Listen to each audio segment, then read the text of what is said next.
My throat hurts. I feel like I had a big cough. So guys, my last video went viral. Let's go! My kids. I know, calm down. I'm not gonna let this fame get to my head. Humble! I know my last video got you guys a little bit upset because it was a little bit of rage bait, and I don't know if I want to do that again. I feel like it's lying to my loyal subscribers. So today's video is gonna be about why video games suck. Okay, just like last time, the title is sort of a rage bait. I love video games. I play them like every day, but over the years I've noticed a few trends that continue to persist that I'm not really a big fan of. The first one, which I think a lot of people have noticed, is that games tend to release unfinished. It's almost normalized at this point. We'll just fix it with some updates. We'll make the game really bad at first, have a bunch of game-breaking bugs, but it's okay guys, within 2 years, it'll be great, I promise. While I understand games are bigger than they ever have been, and expecting bugs is completely understandable, there has to be some better quality checks done. I obviously don't play every single game that releases, but when you got shit like this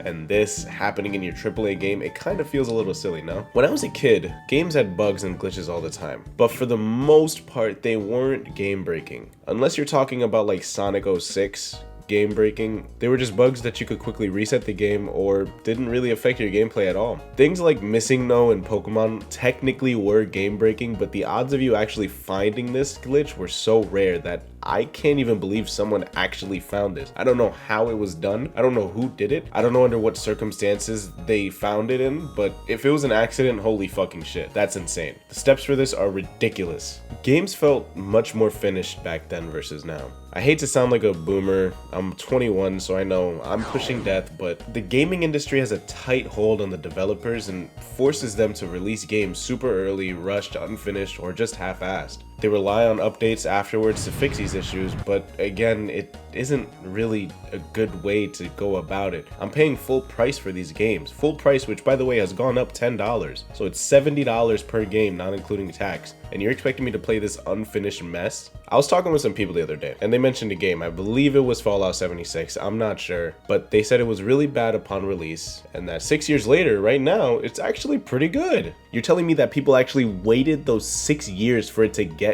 good? I don't care if this is a masterpiece right now. If I paid full price 6 years ago for a game that was fucking garbage, that's awful. And the same goes for games like Cyberpunk, No Man's Sky, and even some Pokemon games like Scarlet and Violet. These games are nowhere near finished upon release. Cyberpunk was definitely rushed. I fucked with Cyberpunk my first initial run through. I didn't play the full thing, but I did enjoy it. Same with Pokemon Scarlet and Violet. They were fun games, but I feel like if they had just been given about a few months to a year's worth of extra development time, they would have been really good games. I don't know about No Man's Sky. I've never played it. I've heard it's good now, but I remember there was a bunch of shit about it being empty, and they said it was gonna be full of planets that you could explore, but that shit was fucking hollow as fuck. Now, I'm not saying that we just started rushing games. I know games have been rushed for a long time. Older games like Halo 2 were rushed, but it's still considered a masterpiece. I'm not sure how this was done, and I've never played a Halo game in my life, so I actually have no comment on it. I'm not even gonna bring it up as a proper point of contention, but I just feel like that's a little wild to consider, especially in today's age. Speaking of games in today's age, they've become really stale and don't always utilize the medium to its fullest. Depending on the game, this will differ, but I feel like there's two major brands of games right now. There's single player and there's multiplayer. I feel like single player games have become full of story, but the gameplay isn't as expansive as I would like. Two games that come into mind: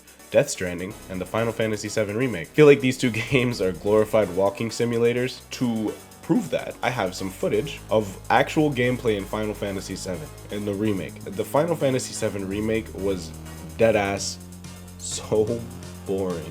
The actual gameplay is really fun. They don't really do much to expand on it. It kind of just feels like Kingdom Hearts and Final Fantasy VII mixed together, but you're just walking around for the most part. The other branch of games are multiplayer games. I feel like they're being dragged into the dirt with subscription services, battle passes, skins, and a bunch of microtransactions. I don't know if you guys could tell, but I put quotation marks around microtransactions because these shits are not micro anymore. If you buy the Fortnite Battle Pass once a month for just 4 months, that's already more than enough to buy a game. I'm broke, so maybe that money means a lot more to me than it does to others, but the point still stands. There's also a problem with remakes instead of making something new, and remasters that have been done poorly. Metroid Prime, Resident Evil 4, Silent Hill 2, Dead Space, Final Fantasy VII Remake, and the fucking new one, Integrate or whatever, are some remakes that either released recently or are releasing at some point soon. The Final Fantasy VII Remake is technically doing both. These are all games that have existed before, and while some understandably warrant remakes like the Final Fantasy VII Remake and the Silent Hill 2 Remake, Resident Evil 4 does not need a remake. Unless they're adding some insane, intuitive gameplay that hasn't ever been seen in the Resident Evil series, just re-releasing the game on the new consoles will have the same effect. I don't know if they have or haven't, but it's the same exact thing. They're giving into the nostalgia factors and shilling a lot of these games out for the money, and I don't know. I know exactly why this has become a thing. It's because video games are now owned by multi-billion-dollar studios, and so they've kind of lost a lot of what made them feel